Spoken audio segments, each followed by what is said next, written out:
Sir আমি কিচ্ছু করিনি স্যার। আমি আমি কাউকে খুন করিনি স্যার। এটা কি জানো?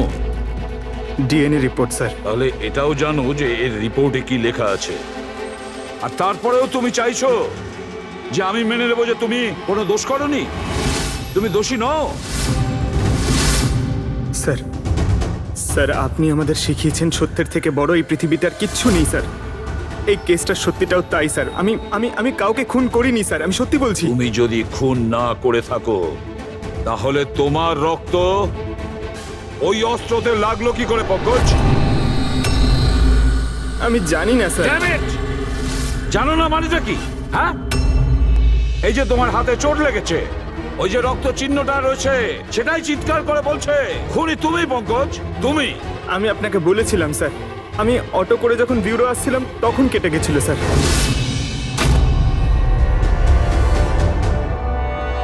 স্যার এটাও তো হতে পারে যে কেউ পঙ্কজকে ফাঁসানোর চেষ্টা করছে। পঙ্কজ, যে লোকটা তোমার হাত কেটেছিল হয়তো সেই তোমার রক্তের স্যাম্পল নিয়ে গেছে ক্রাইম সিনে রাখার জন্য। স্যার না স্যার, স্যাম্পল ছিল না ওর কাছে। ও যখন আমার হাত কেটেছিল তখন তখন সঙ্গে সঙ্গে রক্ত বেরোয়নি স্যার। ও চলে যাবার পর আমার রক্ত বেরিয়েছিল। ওর কাছে আমার স্যাম্পল থাকতেই পারে না স্যার। যদি তোমার রক্ত কেউ না নিয়ে থাকে তাহলে তোমার রক্ত ক্রাইম সিনে শুধু একটা কারণেই যেতে পারে পঙ্কজ, আর সেটা তখনই যখন তুমি ওখানে খুন করতে গিয়েছিলে। স্যার এ তো অদ্ভুত ব্যাপার। স্যার পঙ্কজ যদি মিথ্যে বলতো, আমাদের বিভ্রান্ত করতে চাইতো, তাহলে তো বলতেই পারতো যে ওর স্যাম্পল কেউ নিয়ে চলে গেছে, কিন্তু ও আমাদের সত্যি বলল। তাহলে ওর সত্যির কি কোনো দাম নেই স্যার? হ্যাঁ অভিজিৎ, সত্যির অনেক দাম আছে, কিন্তু আপাতত এই কেসের একটাই সত্যি, এই খুনের একজনই সাসপেক্ট, আর সে হলো পঙ্কজ।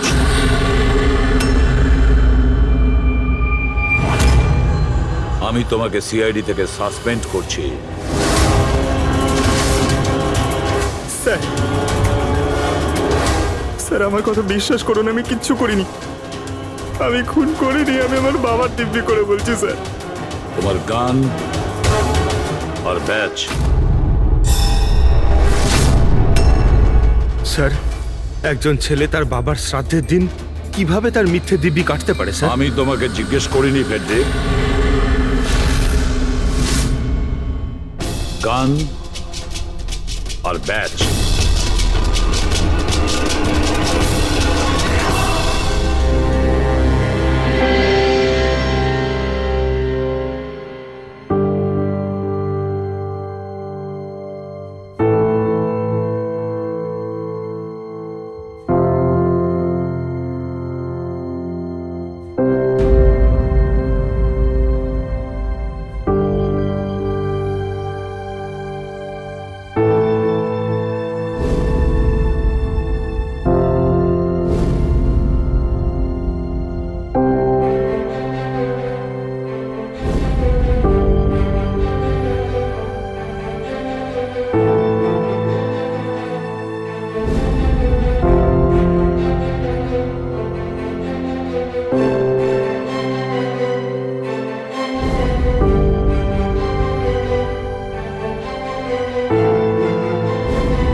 এটা অন্যায় হচ্ছে, এটা খুবই অন্যায় হচ্ছে। নো অফেন্স স্যার, কিন্তু আপনি আপনি সবসময় আমাদের উপরে এইভাবে সন্দেহ করতে পারেন না স্যার। এটা তুমি কি বলছো অভিজিৎ? কি ভুল বললাম আমি? যখনই কোনো সিআইডি অফিসারকে মিথ্যে ব্লেম দেওয়া হয়েছে, আপনি আমাদের উপর কখনোই ভরসা করেন না। এটা তুমি কি বলছো অভিজিৎ? আমি তোমার কাছে এটা আশা করিনি। স্যার, আমাদেরও আপনার কাছে কিছু আশা থাকে স্যার। আপনার একটা ইশারায় আমরা যে কোনো মুহূর্তে জীবন দিতে প্রস্তুত থাকি। তাহলে এটুকু আশাও কি অন্যায় যে আপনি খারাপ সময় আমাদের পাশে থাকবেন, আমাদের আপনি সহযোগিতা করবেন? তোমাদের আমি সহযোগিতা করি না? সত্যিটা জানার চেষ্টা করিনি? সত্যিটা জানার চেষ্টা করে অনেকবার আপনি আমাদের আত্মসম্মানে আঘাত করেছেন স্যার। আমাদের দায়িত্ব আর কর্তব্যকে আপনি সন্দেহ করেছেন। যখন আমাকে মিথ্যে অপবাদ দেওয়া হয়েছিল, আপনি আমার উপরে ভরসা করেননি স্যার। আর যতক্ষণ পর্যন্ত অভিজিৎ নিজেকে নির্দোষ প্রমাণিত করছে, ওকে জেলেই থাকতে হবে। যখন দয়াকে মিথ্যে অপবাদ দেওয়া হয়, তখন ওকেও আপনি ভরসা করেননি স্যার। কিন্তু হয়তো আপনি একটা কথা ভুলে গেছেন, একবার আপনাকেও এরকম মিথ্যে অপবাদ দেওয়া হয়েছিল স্যার।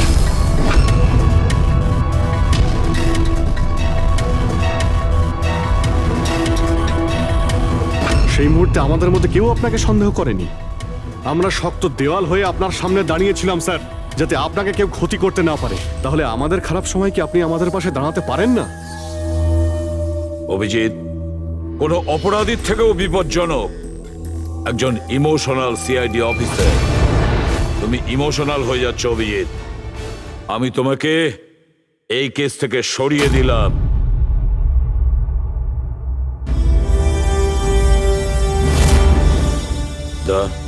পুরবি, আজ থেকে পঙ্কজের কেস তোমরা দুজন ইনভেস্টিগেট করবে। শুধু শুধু তোমরা দুজনে। ঠিক আছে স্যার।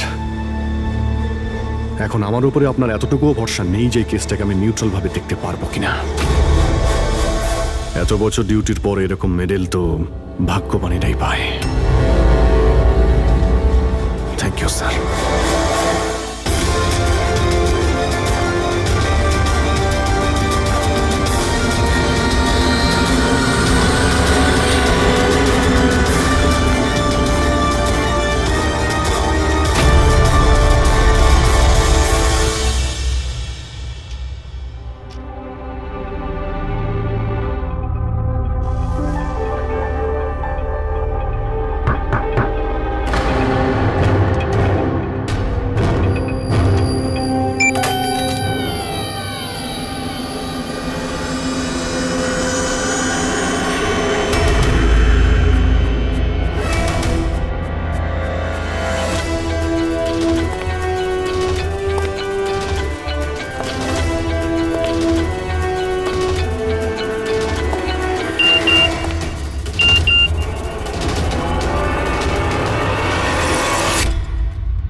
নিজের পিঠ আমার দিকে করে দাঁড়িয়ে পড়ো।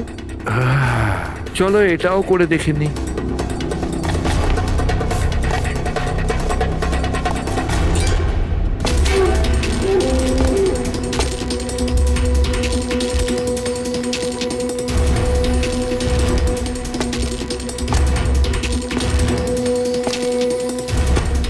আপনি এসে গেছেন স্যার। আমি আপনার জন্য অপেক্ষা করছিলাম। ওইখানে আপনার ফাইলটা আছে, ওখানে পুরো ফাইন্যান্সিয়াল প্ল্যান পড়ে আছে এবং আমার স্থির বিশ্বাস যে আপনার খুব পছন্দ হবে।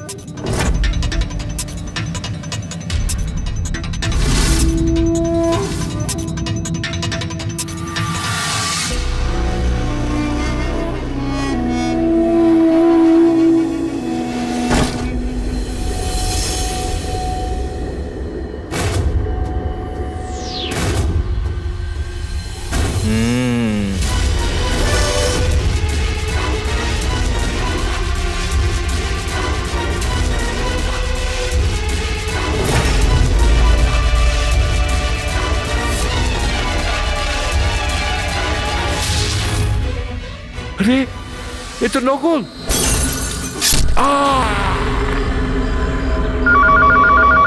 Hello ACP Pradyuman here. What? কখন? আচ্ছা ঠিক আছে।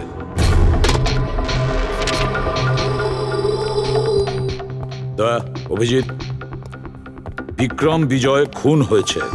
বিক্রম বিজয় মানে ওই কেলেঙ্কারি কেসের? হ্যাঁ হ্যাঁ, ওই বিক্রম বিজয় আজও আইনকে ফাঁকি দিয়ে পালাচ্ছিল, আর আজও খুন হয়েছে ওরই বাড়িতে।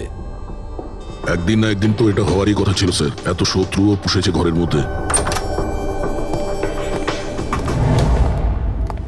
Sir I am really sorry sir, একটু লেট হয়ে গেলাম। কি ব্যাপার পঙ্কজ, কোথায় ছিলে তুমি? স্যার আসলে বাবার শ্রাদ্ধ ছিল আজ, তাই মন্দিরে গেছিলাম পুজো দিতে। ঠিক আছে, আর এটা হাতে কি হয়েছে? আরে স্যার আসতে গিয়ে লেগে গেল, তেমন কিছু না, খুব বেশি লাগেনি স্যার। ঠিক আছে, তৈরি হয়ে নাও, একটা মার্ডার কেস এসেছে। আর শোনো,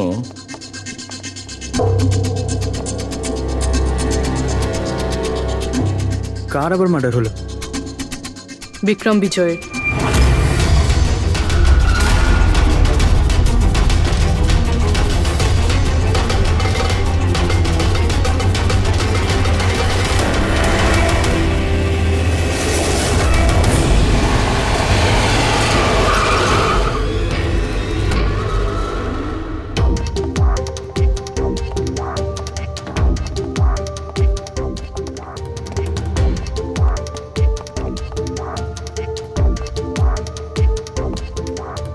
সিআইডি? হ্যাঁ, স্যার আমি গোপাল, বিক্রম স্যারের ম্যানেজার।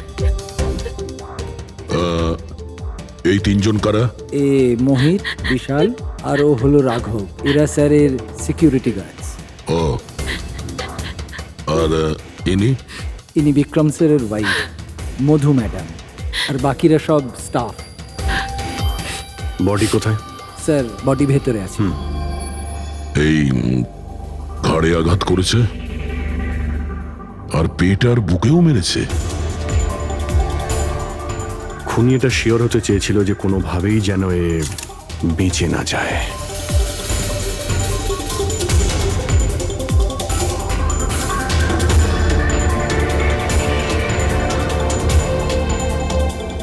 মনে হচ্ছে এটা দিয়ে আঘাত করেছে এর ওপর।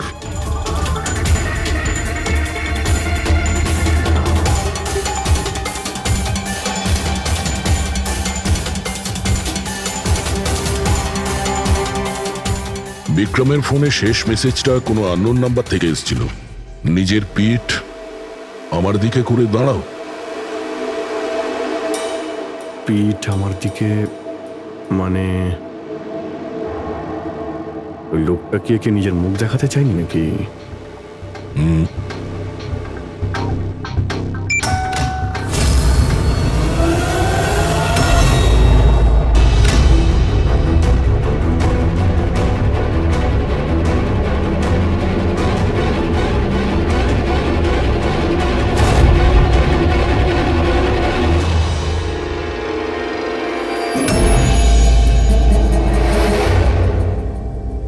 এই দেখুন স্যার, ফুলদানি থেকে আমি কি পেয়েছি, audio recording device. Audio recording device মানে এই রুমের মধ্যে যা কথাবার্তা হচ্ছিল সেটা কেউ শুনছিল। স্যার ওর আমি নাম তো জানি না, কিন্তু ও যেভাবে প্রস্তুতি নিচ্ছিল ওটা দেখে তো মনে হচ্ছিল যেন ওনার কোনো বিশেষ ক্লায়েন্ট হবে, আর উনি বিক্রমের সাথে দেখা করতে চাইছিলেন। এই ক্লায়েন্ট বিক্রমের কন্ট্যাক্টে এলো কি করে? স্যার আমার জন্যে ও আগে আমাকে কন্ট্যাক্ট করেছিল। ও বিক্রম স্যারের পুরো ইতিহাস ভালো করে জানতো, আর বিক্রম স্যার ওর এই হোমওয়ার্কে খুব ইমপ্রেসড হয়েছিল, আর উনি আমাকে মিটিং ফিক্স করতে বলেছিলেন। আপনি ওর সঙ্গে আগে দেখা করেছিলেন? না স্যার, ওই ফোন করেছিল, আর সেটাও প্রাইভেট নাম্বার থেকে।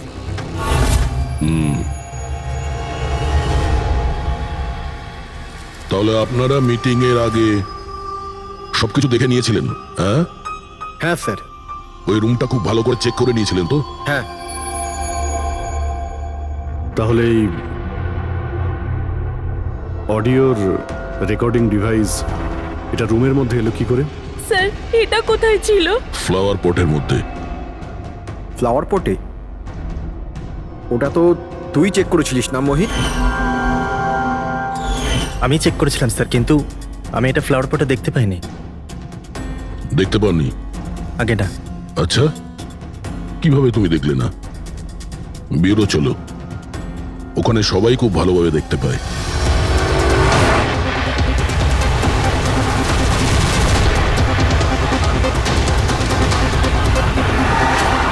মোহিতের উপর নজর রাখবে। গুলি চালাবে না। কৈলাস স্যার, আপনি? কে ইনি? ইনি সিবিআই অফিসার কৈলাস বাবু।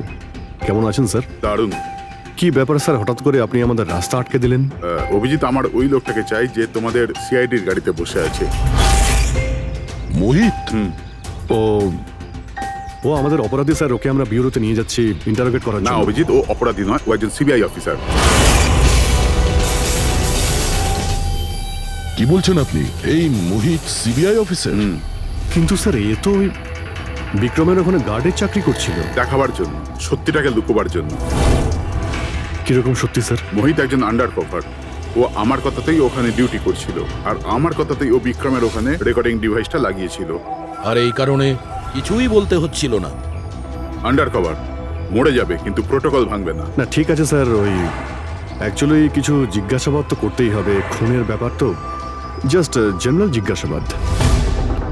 আর আমরা ওই অডিও রেকর্ডিংটা পেতে পারি স্যার? আমরা জানতে চাই যে খুনি আর বিক্রমের মধ্যে কি কথা হয়েছে।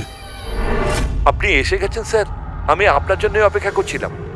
ওইখানে আপনার ফাইলটা আছে, ওখানে পুরো ফাইন্যান্সিয়াল প্ল্যান পড়ে আছে, এবং আমার স্থির বিশ্বাস যে আপনার খুব পছন্দ হবে। এটা নকল। মনে হচ্ছে এই বিক্রম বিজয় খুনিকে চেনে, সেই কারণে খুনি ওকে নিজের মুখ দেখতেই দেয়নি। আর যখন বিক্রম জানতে পারে যে যে টাকাগুলোকে দেওয়া হয়েছে সেগুলো নকল, তখন সে বিক্রমকে খুন করে আর ব্যাগ নিয়ে চলে যায়। একটা কাজ করি আমরা, এই মোহিতকে, আন্ডার কভার পুলিশকে কিছু জিজ্ঞাসাবাদ করি। আই এম সরি স্যার, এই কেসটা এখনো বন্ধ হয়নি। এই জন্য আমি যদি আপনাদের এর থেকে যদি কিছু বেশি বলি তাহলে প্রোটোকল ভাঙা হবে, হুইচ আই ডোন্ট ওয়ান্ট। দেখো মোহিত, আমি তোমার প্রোটোকলকে রেসপেক্ট করি। এমন তো কিছু পেয়েছো তোমার ইনভেস্টিগেশন চলাকালীন যেটা হয়তো তোমার প্রোটোকলের মধ্যে পড়ে না, আর সেই জন্য তুমি আমাদের কিছু বলতে পারো। কিছু তো একটা বলবে যে সূত্র ধরে আমরা খুনি পর্যন্ত পৌঁছতে পারি। আমি আপনাদের শুধু এটা বলতে পারি যে গত কয়েক বছর ধরে সিবিআই এই বিক্রমের পিছনে পড়েছিল। আজ থেকে 15 বছর আগে, সাল 2002-তে সিবিআই এক আন্ডার কভার অফিসারকেও বিক্রমের পিছনে লাগিয়েছিল কিছু বিশেষ প্রমাণ জোগাড় করতে, কিন্তু কিছু পাওয়া যায়নি। আর আনফর্চুনেটলি আমাদের এই অফিসার মারা যান। এক মিনিট, নাম কি ছিল এই অফিসারের? ইন্সপেক্টর অধিরাজ।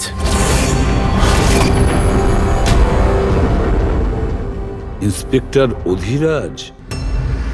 এই বোতলে যে রক্তটা আছে, এই রক্তে বিক্রমের ডিএনএ ছাড়াও অন্য কারো ডিএনএ আছে। বিক্রমের ডিএনএ ছাড়াও অন্য কারো ডিএনএ আছে? তুমি বলতে চাইছো অন্য কেউ ছিল? কে ছিল সালুকে? ক্রিমিনাল ডাটাবেসের সঙ্গে কম্পেয়ার করে দেখেছিলে, ম্যাচ করে দেখেছিলে তুমি? তার দরকার পড়েনি। প্রয়োজন ছিল না কি বলছো সালুকে? সেটা কার ডিএনএ? ওই ডিএনএ হ্যাঁ, পঙ্কজের। হোয়াট? ওই ডিএনএ পঙ্কজের? আমাদের পঙ্কজের? আমাদের পঙ্কজের। এটা কি করে হতে পারে? সিআইডি অফিসার হলো পঙ্কজ। সিআইডি অফিসার পঙ্কজ খুন করতে পারে? আমাদের একজন অফিসার খুনি? কিন্তু স্যার, পঙ্কজ কেন খুন করতে যাবে? সেটাই তো, সিআইডি অফিসার কেন খুন করতে যাবে? স্যার, বিক্রমের বাড়ির থেকে 1 কিলোমিটার দূরে পুলিশ একটা বেবারিশ মোটরসাইকেল পেয়েছে স্যার। কার মোটরসাইকেল ছিল ওটা? স্যার, ও পঙ্কজের ওটা।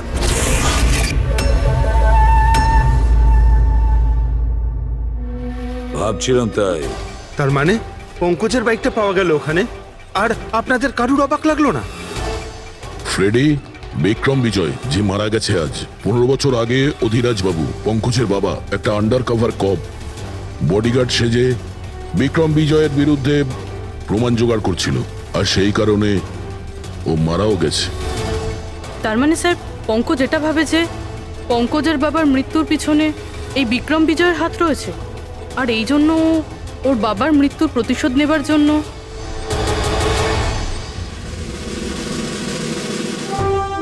পঙ্কজ এখন কোথায়?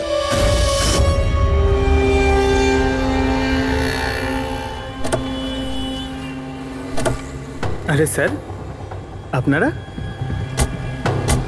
আরে এই প্রশ্নটাই তো আমরা তোমাকে জিজ্ঞেস করছি। তুমি এখানে কি করছো?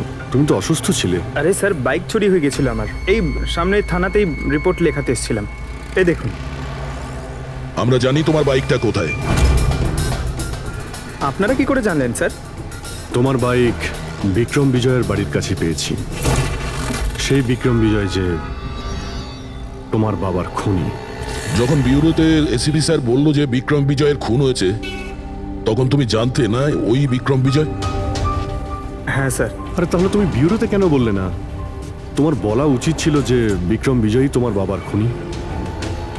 স্যার, বাবা শ্রাদ্ধ ছিল স্যার। মন্দির থেকে বিউরো আসছিলাম, ওনার ব্যাপারেই ভাবছিলাম, আর কিছু খেয়াল ছিল না স্যার। একদম কিছু মাথায় আসছিল না, বুঝতেই পারছিলাম না কি করব। আর এই যে তোমার হাতটা কাটা, এক্স্যাক্টলি কি হয়েছিল? স্যার, এটা তো মন্দির থেকে যখন আমি অটোতে ফিরছিলাম।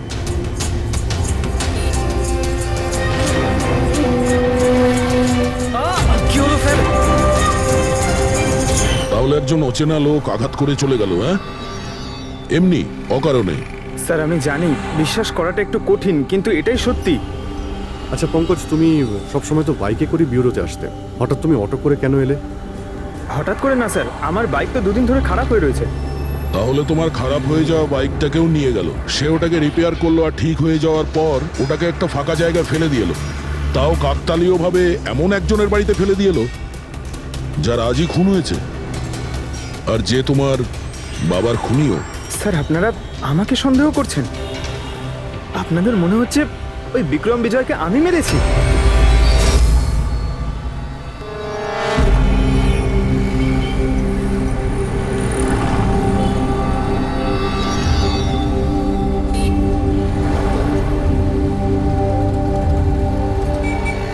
যদি এই পঙ্কজ নিজের বাড়ি থেকে বিক্রম বিজয়ের বাড়িতে যায়, তো এখানে এই জাংশন থেকেই গিয়েছে।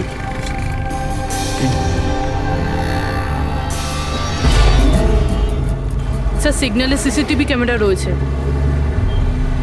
এই সিসিটিভি ক্যামেরার ফুটেজ থেকেই আমরা জানতে পারবো যে পঙ্কজ ওই বাইকে করে এখান থেকে গিয়েছিল নাকি ওটা অন্য কেউ ছিল।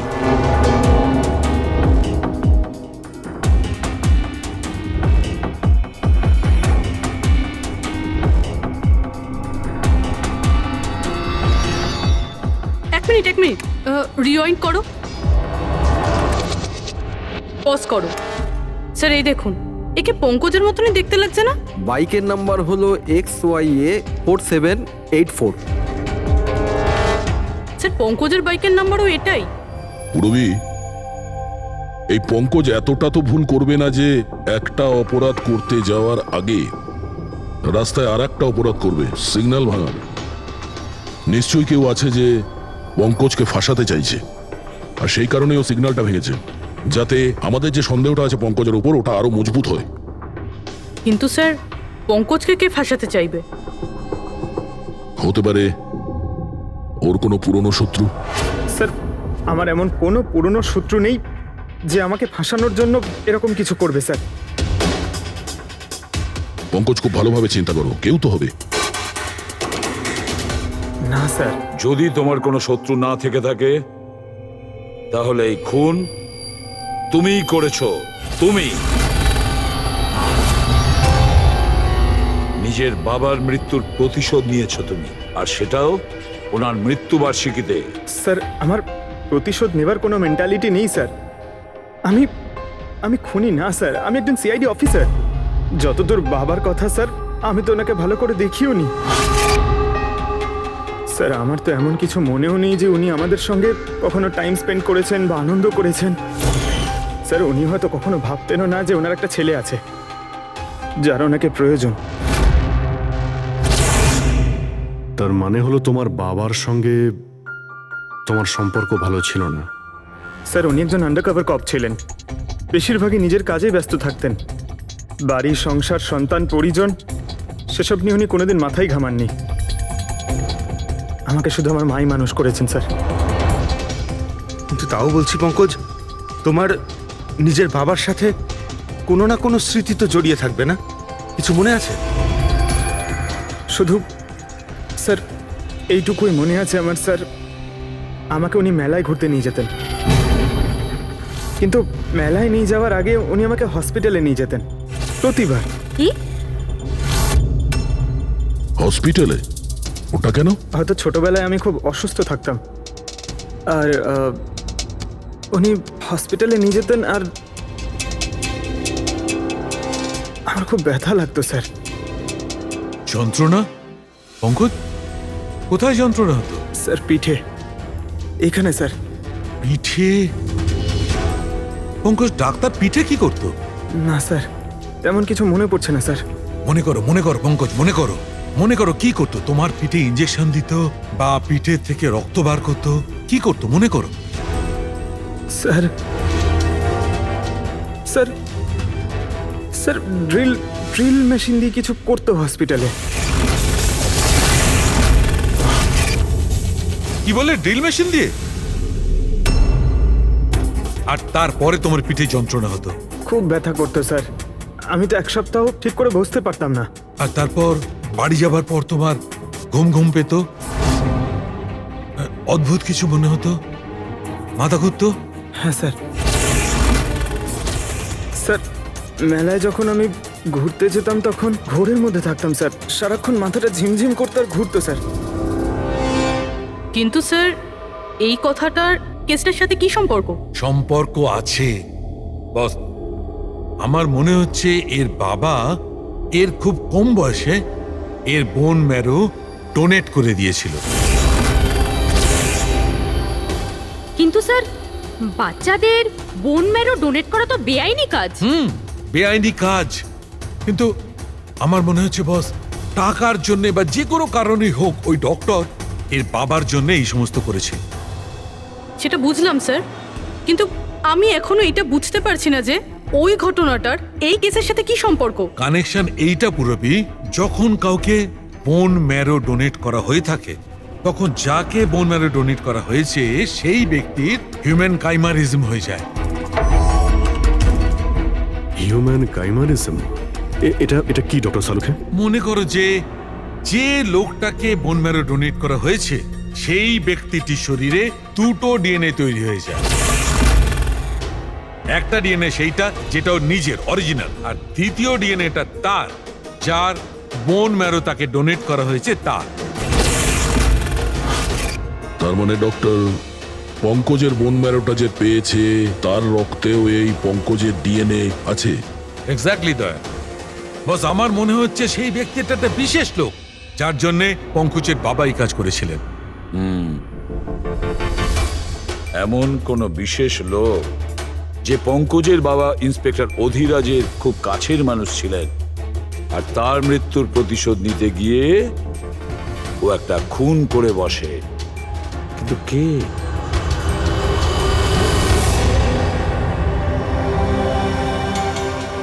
দয়া। Hi sir. Hello Abhijit. Hi Daya. Hello, good. Sorry, আপনাকে এরকম একটা জায়গাতে ডেকে আনতে হলো। অভিজিৎ, যে ইনফরমেশন তোমার দরকার ছিল সেটা না সিআইডি অফিসে দেওয়া যেত না আমার অফিসে? থ্যাংক ইউ স্যার আমাদের সাহায্য করার জন্য। স্যার পঙ্কজ একজন সৎ অফিসার, আর যদি আপনার সাহায্যকে আমরা নিরাপরাধ প্রমাণ করতে পারি। অভিজিৎ, তোমার মনে আছে এক বিপজ্জনক অপরাধী ছিল রাকা, তাকে ধরতে তুমি আমাকে সাহায্য করেছিলে। তা ধরে নাও আমি সেটারই ঋণ মেটাচ্ছি। এসব আপনি কি বলছেন স্যার? অ্যাকচুয়ালি আমাদের পঙ্কজের বাবা ইন্সপেক্টর অধিরাজের ব্যাপারে কিছু ইনফরমেশন চাই, যতটা আপনি দিতে পারবেন। আপনি কাজ করেছেন না ইন্সপেক্টর অধিরাজের সঙ্গে? হ্যাঁ দয়া, অধিরাজ খুবই সৎ ইন্সপেক্টর ছিল আর সাহসীও। আমার তো এটা বলতে গর্ব হয় যে আমরা একসাথে কাজ করেছি। স্যার অ্যাকচুয়ালি আমরা এটাই জানতে চাই যে ওনার আন্ডারকভার মিশনের সময় ওনার সঙ্গে কারো কি কোনো গভীর সম্পর্ক হয়েছিল? আই মিন কোনো নতুন পরিবার সেরকম কিছু? অভিজিৎ, এই যে আন্ডার কভারদের যে দুরকম জীবন হয়, খুব কঠিন হয় সেটা সামলানো। এই পুলিশেরাও তো মানুষ হয় নাকি, আর তাদেরকেও সেই সীমাটা পেরিয়ে যেতে নেই যেটা ও পেরিয়ে গিয়েছিল। মানে ওনারও কারোর সঙ্গে ভালোবাসা হয়েছিল? ওনারও কোনো অন্য পরিবার ছিল? হ্যাঁ, অধিরাজের দ্বিতীয় স্ত্রী বাচ্চা জন্ম দিতে গিয়ে মারা গিয়েছিল। ও, আর অধিরাজ বাবুর মৃত্যুর পর এই দ্বিতীয় বাচ্চাটার কি হয়েছে? এই রহস্য সবসময় রহস্যই রয়ে গেছে। অধিরাজ ওই দ্বিতীয় বাচ্চাটাকে কোথায় রেখেছে, কিভাবে বড় করেছে, আর ওই বাচ্চাটা কোথায় গেল কেউ কিছু জানে না। আর এই যে বাচ্চাটা, মানে দ্বিতীয় বিয়ের বাচ্চাটা, কত বয়স ওর? এ পঙ্কজের থেকে 2-3 বছর বড় হবে। বিয়ে পঙ্কজের মায়ের সাথে আগে হয়েছিল, কিন্তু বাচ্চা দ্বিতীয় স্ত্রীর আগে হয়েছিল। হয়তো ওনার কোনো রোগ ছিল যার কারণে অধিরাজবাবু পঙ্কজের বোন ম্যারো ওকে দিয়েছিলেন। নিজের বাবার মৃত্যুর প্রতিশোধ নিতে হতে পারে খুনটা পঙ্কজের সৎ ভাইই করেছে। আর এখন প্রশ্ন এটাই যে পঙ্কজের এই সৎ ভাই কে সে, আর এখন কোথায়? আমার কিছু কিছু আইডিয়া হচ্ছে যে ওর সঙ্গে ঠিক কি হতে পারে। দেখুন স্যার, আমাদের আরো একটা সাহায্যের খুব প্রয়োজন। এই আন্ডারকভার মিশনের সময় আপনাদের সঙ্গে আর কারা কারা ছিলেন তার সবার ইনফরমেশন চাই, আর অধিরাজ বাবুর ডিটেলস। অভিজিৎ, এটা একটু মুশকিল হবে। জানি স্যার, এটা খুবই কঠিন, কিন্তু কাউকে নির্দোষ প্রমাণ করতে হবে। আপনি আমাদের উপরে বিশ্বাস রাখতে পারেন, সমস্ত ইনফরমেশন আমাদের কাছেই থাকবে। ওকে। আরে ভাই, কতক্ষণ আর অপেক্ষা করতে হবে? এ লোক সময় আসে না কেন?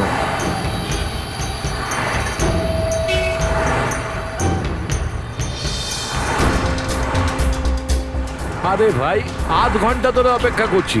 আজই আমার পুরো টাকা চাই। আজই আমাকে এই শহর ছেড়ে দিতে হবে। তোর হিসাব তো আমি আজ এখনই এই মুহূর্তে করব।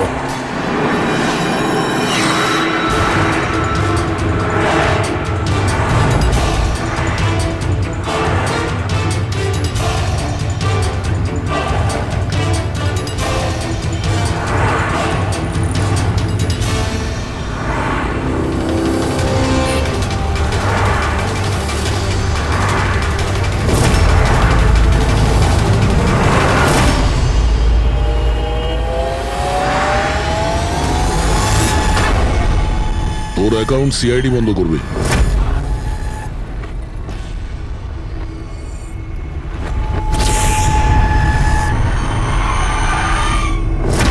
বাবার ধার মেটানো প্রত্যেক সন্তানের কর্তব্য, আর যে ছেলে এটা করে তাকেই ভালো ছেলে বলা হয়, আর সেটা হলাম আমি। তুমি তো কিছু করনি, আমি নিয়েছি আমার বাবার মৃত্যুর বদলা। দেখো মোহিত, তোমাদের বাবা ইন্সপেক্টর অধিরাজ একজন সৎ, একজন কর্তব্যপরায়ণ পুলিশ অফিসার ছিলেন। কি ভাবছিলে তুমি তোমার মতন একজন অপরাধীর বাবা হয়ে গর্ব করতেন, নাকি পঙ্কজের মতন একজন সৎ সিআইডি অফিসারের ওপর? তার সত্যি কথা বলতে তো বাবার সব সময়ই এই পঙ্কজের উপর গর্ব ছিল, আর ভালোবাসতো একেই বেশি। আমাকে তো উনি অনাথ আশ্রমে দিয়ে দিয়েছিলেন স্যার, যাতে ওনার দ্বিতীয় পরিবারের ওপর কোনো আঁচ না আসে। তুমি যখন এই কথাটা জানতে আমাদের কাছে এলে না কেন? আমি তো তোমার ভাই, একসঙ্গে ধরতাম বিক্রমকে, তাও আইনের পথে। চাই না আমার তোমার সাহায্য। আমাদের বাবার হত্যাকারীকে কিভাবে ধরতে হবে, কিভাবে ওর উপর প্রতিশোধ নিতে হবে, এর প্ল্যানিং আমি আগে থেকেই করে রেখেছিলাম, অনেক দিন থেকে। আর এটাই হলো কারণ আমার সিবিআই অফিসার হওয়ার। আর ঠিক আমার বাবার মতোই একটা আন্ডারকভার মিশনে গেছিলাম ওই বিক্রমের বিরুদ্ধে, কিন্তু এইবার তাকে সাজা দেওয়ার জন্য নয় স্যার, বরং ওকে শেষ করার জন্য। একজন সিবিআই অফিসার হয়েও তুমি অপরাধ করেছ। তোমাদের মতো অফিসারের জন্যই সবাই আইনের উপরে ভরসা করতে পারে না। এই কাজে কেতন তোমাকে সাহায্য করেছিল না? হ্যাঁ স্যার, কেতনও আমার বাবার সাথে কাজ করত। সেও একজন আন্ডার কভার অফিসার ছিল। সেই আমাকে সবকিছু বলেছে। আর তার বলাতেই আমি জানতে পারি যে ছোটবেলায় আমার একটা অপারেশনও হয়েছিল। আর যখন তুমি জানতে পারলে যে তোমার রক্তে দুটো ডিএনএ আছে, একটা তোমার আর একটা আমার, তুমি খুন করে আমাকেই ফাঁসিয়ে দিলে। হ্যাঁ, আর এই জন্য আমার রক্ত বার করে আমি অস্ত্রের ওপরে ছড়িয়ে দিয়েছিলাম। আর তারপর তোমার হাত কেটেছিলাম, যাতে এক তীরে দুই পাখি মরে। আমার দুই শত্রু, আমার বাবার হত্যাকারী ওই Vikram. Hello Kailash sir. Sir, আমি বিক্রমের রুমেতে অডিও ডিভাইস লাগিয়ে দিয়েছি।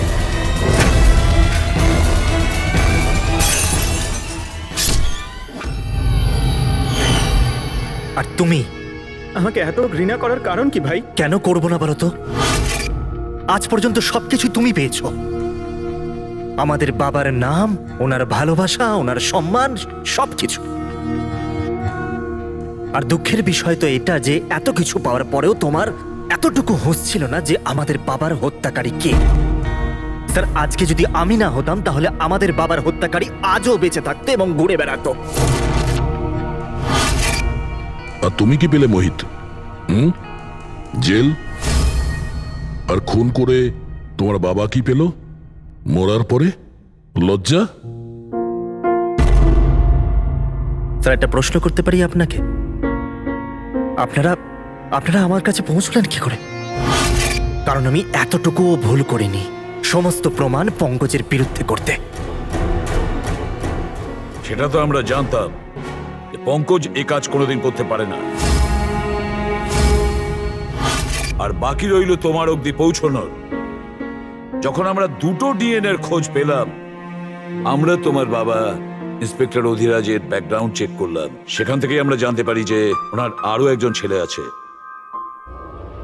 তুমি। ব্যাস, আমরা সেই ছেলের ঠিকুজি খুঁজে বার করলাম তোমার। আর পুরো ব্যাপারটা ছবির মতন পরিষ্কার। অনেক ভুল করেছো তুমি মোহিত, মস্ত বড় ভুল করেছো। আইন তোমাকে কঠোর থেকে কঠোরতম শাস্তি দেবে। হয়তো যাবজ্জীবন জেল, না হলে ফাঁসি।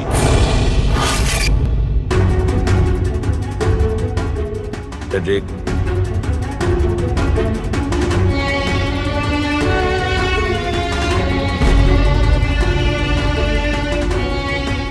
সরি স্যার,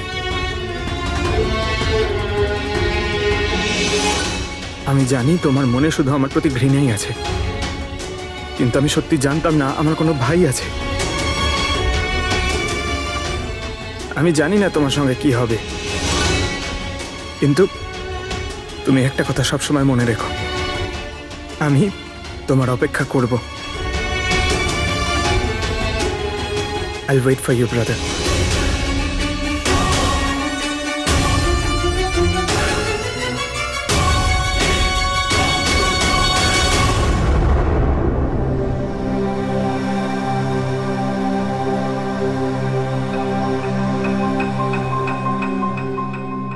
পঙ্কজ, দেখো, তোমার যে ভালো দিকটা আছে না, সেটা কিন্তু বাঁচিয়ে রাখবে খুব ভালো করে। Welcome back to CID. Thank you sir. Sir, I am sorry sir, আপনি ঠিকই বলছিলেন। ইমোশনাল হয়ে আমি স্যার একটু বেশি বলে ফেলেছি। I am sorry. দেখো অভিজিৎ, তোমরা সবাই আমার কাছে শুধু সিআইডি অফিসার নও, তোমরা আমার গর্ব, আমার আত্মবিশ্বাস, তোমরা আমার শক্তি। তোমরা আর এসিবি প্রদ্যুমান আজ পর্যন্ত নিজের শক্তিকে সন্দেহ করেনি, না কোনোদিন করবে। সময় তো সব সময়ই মানুষের পরীক্ষা নেয়, কিন্তু কর্তব্যের পথে চলার সময় যদি নিজের সন্তানের ওপরেও গুলি চালাতে হয়, আমাদের হাত যেন না কাঁপে।